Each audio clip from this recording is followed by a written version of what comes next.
Ya, pala bagi orang Banda itu sebenarnya bukan sekedar komoditi, tapi sesungguhnya adalah hidup itu sendiri. Karena dulu itu kan jauh sebelum VOC menguasai Kepulauan Banda, itu rempah pala ini sudah menjadi incaran dunia. Yang kita kenal dalam sejarah Eropa itu Portugis pada tahun 1512. Tapi sebenarnya kalau mau dirunut secara historis, sudah ada bangsa Arab, bangsa Cina yang mengambil manfaat dari penjualan rempah pala ini. Baru pada masa Portugis lah kita menemukan itu dengan catatan-catatan historis yang lebih jelas. Nah, pala itu begitu luar biasanya dibutuhkan oleh dunia karena memang dia menjadi komoditi utama. Kebutuhan dunia artinya semua kebutuhan hidup orang di masa itu tidak lepas dari manfaat dari pala ini. Dia bisa menjadi penyedap rasa di masakan, lalu kemudian juga bisa menjadi bahan kecantikan.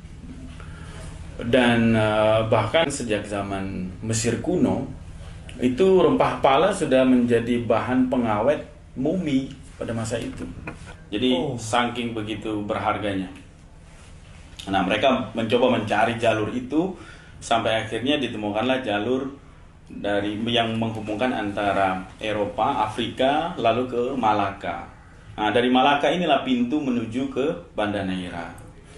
Portugis 1512 itu dari Malaka baru masuk ke Banda Neira.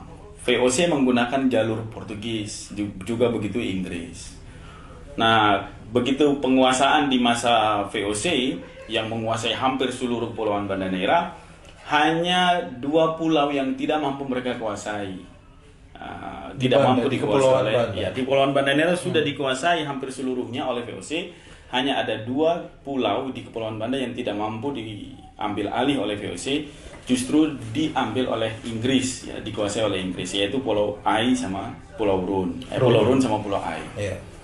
Nah, bertahun-tahun mencoba direbut sama VOC. Nah, VOC hanya mampu menguasai di sebelah pulau-pulau yang lain selain Ai dan Rune.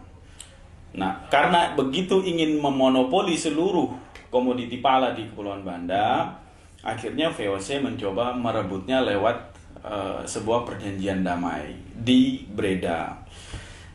Ya, pada tahun 1667 itu. Nah, disitulah terjadinya pertukaran pulau. Orang Rune melihat pala itu ya sebagai kebutuhan hidupnya sampai hari ini. Mereka masih mengandalkan itu untuk hajat hidup sehari-hari.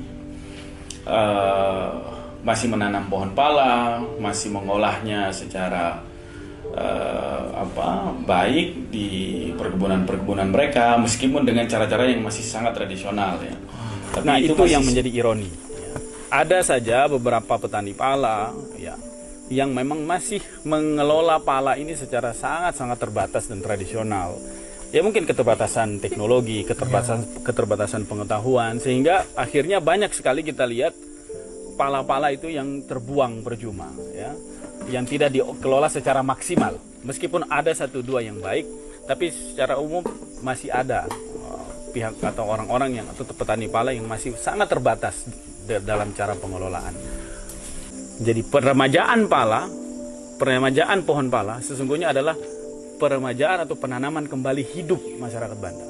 Penembangan pala atau penembangan pohon pala adalah sesungguhnya pemangkasan atau penembangan hajat hidup orang banyak di Banda Neira ini. Saya kira itu.